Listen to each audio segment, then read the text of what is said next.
Atheism and Scientism, Part 2.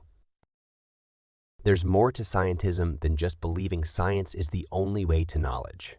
That's strong scientism, which I covered in Part 1. But scientism manifests in many ways beyond just that. Another top symptom of scientism is the excessive deference to the unverified opinions of scientists and the uncritical eagerness to accept any claim described as scientific. Like strong scientism, this symptom of scientism is also extremely common among atheists. It's extremely common worldwide, but particularly among the atheist community. Can you think of any observable evidence for Darwinian evolution, a change of kinds? I haven't seen it myself, but I believe what the textbooks tell me about it, so. You've got faith in the experts? I have faith in the experts, yeah. I guess similar to how religious people have faith that God actually exists, I have faith in the experts knowing what they're talking about. Now, every modern scientific theory is also a fact. I wanted to pose the question to you, whether or not you think putting blind faith in the claims of experts or government officials is a more reliable path to the truth. My blind faith would go to experts. My blind faith would go to experts every single time. Trust the science! Trust the science! Scientism fundamentalists blindly believe the current consensus of the mainstream scientific community as the sacred text of their religion, without the need or ability to independently verify. But worse, they don't even realize that's what they're doing. I ask you, don't believe me. Let me get off the subject a second. Right up there are the things we try to do in science. We say, let's not believe revelation. If somebody just says, I know because I know. No, that's not good enough. Believe authority. No, let's not believe authority. Let's not believe any of us up here at the table. You folks can get the copy of this book or this thing here and get the facts. You don't have to believe me. You don't have to believe him. You can find out for yourself. You don't have to trust authorities, even me. The atheist professor genuinely doesn't understand. He's appealing to authority by blindly believing the claims written in those books are truly facts.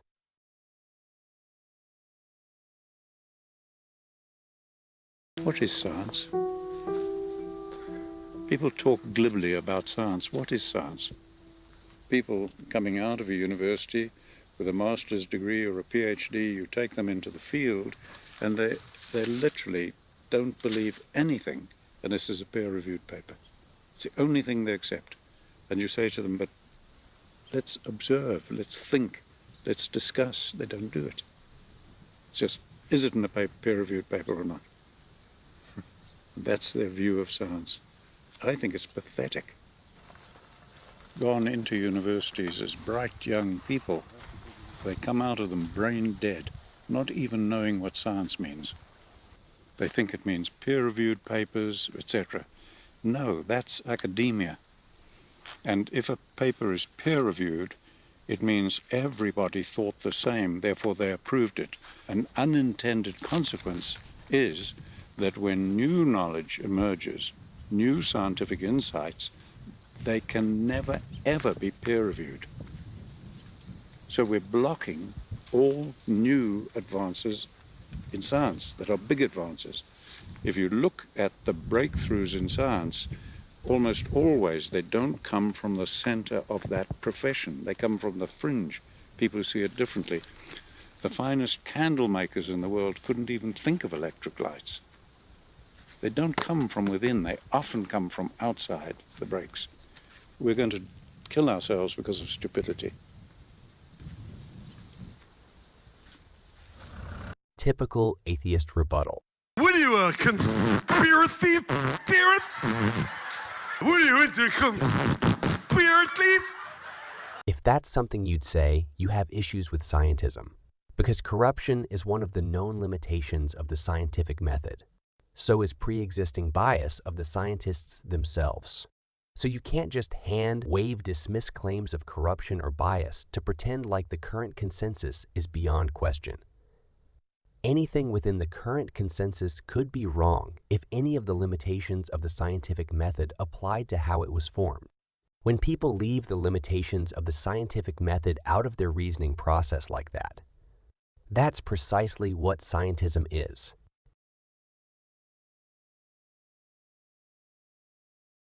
There's a common misconception that the scientific pursuit is pure objectivity,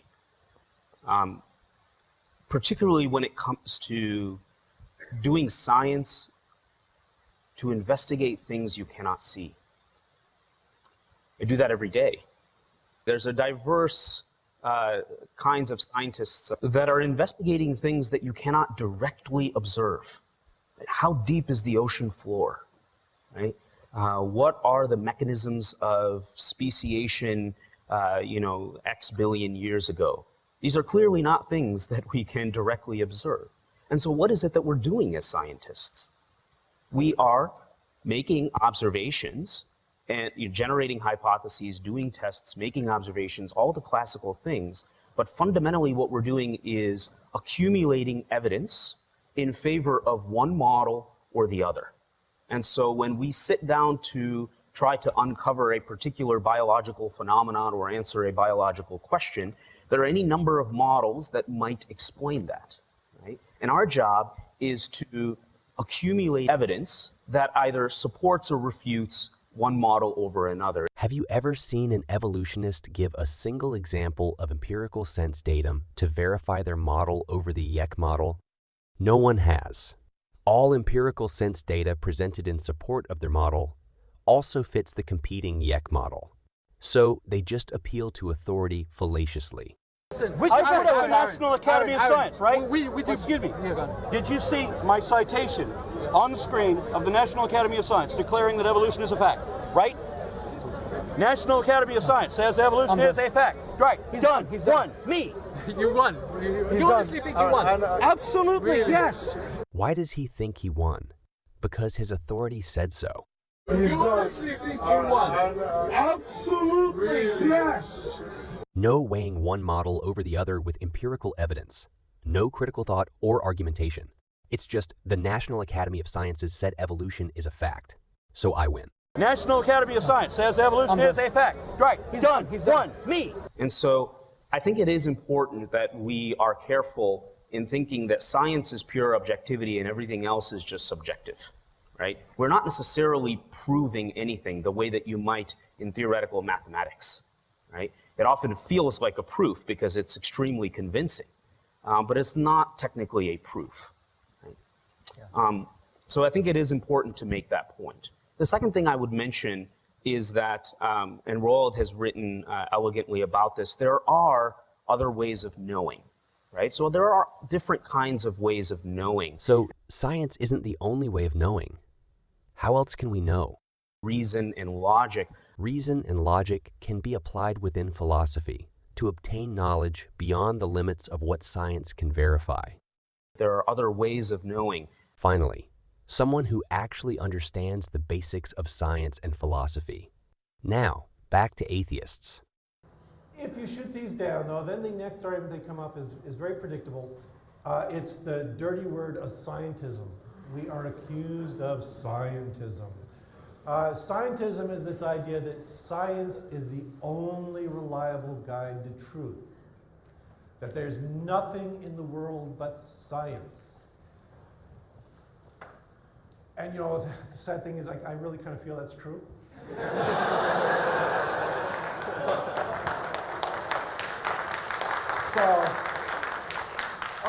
So maybe there's a little bit of scientism lurking in my head, and I'm proud of it. Proud of a known intellectual error? That's like a math professor being proud that he believes 2 + 2 = 5. We know, with just as much certainty, that strong scientism is self-refuting. Imagine being proud of an intellectual error that leads to embarrassing incidents like this.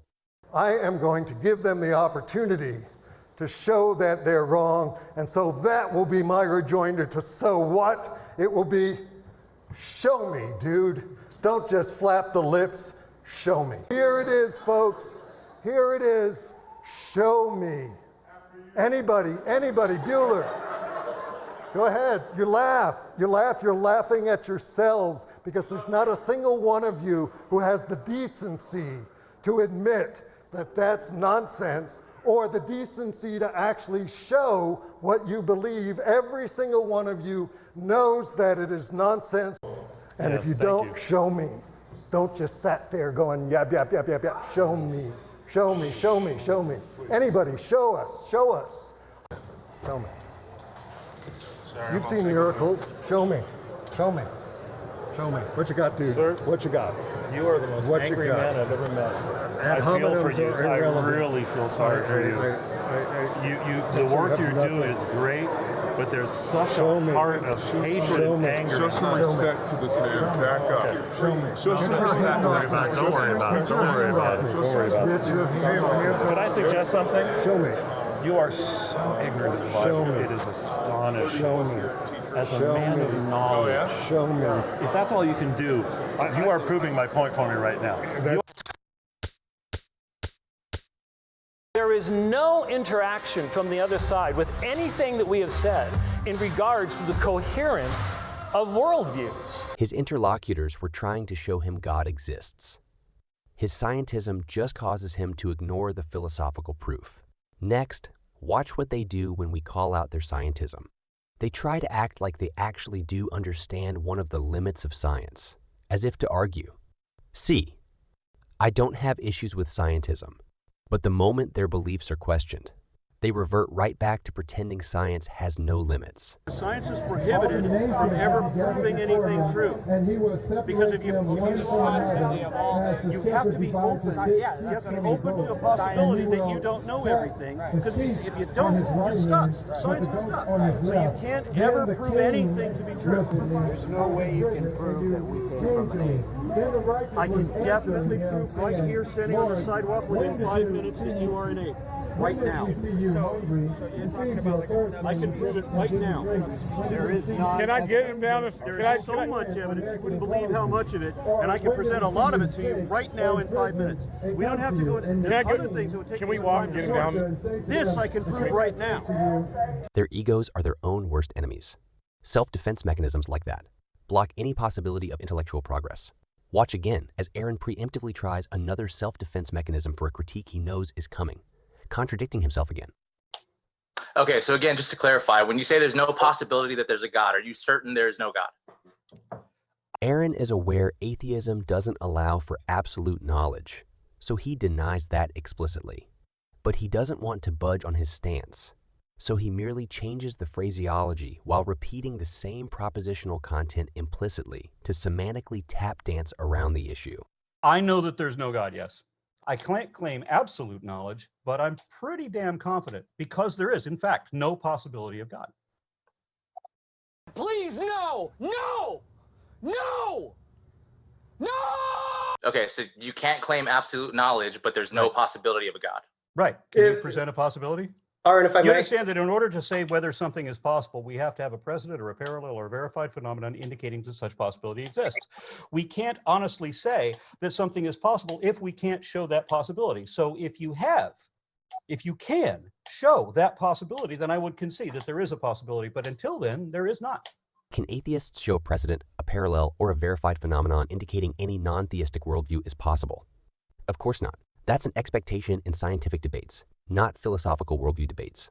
Worldviews are non-contingencies, meaning they're either necessarily true or necessarily false. Presuppositionalism proves the Christian worldview is necessarily true, and all other worldviews are necessarily false.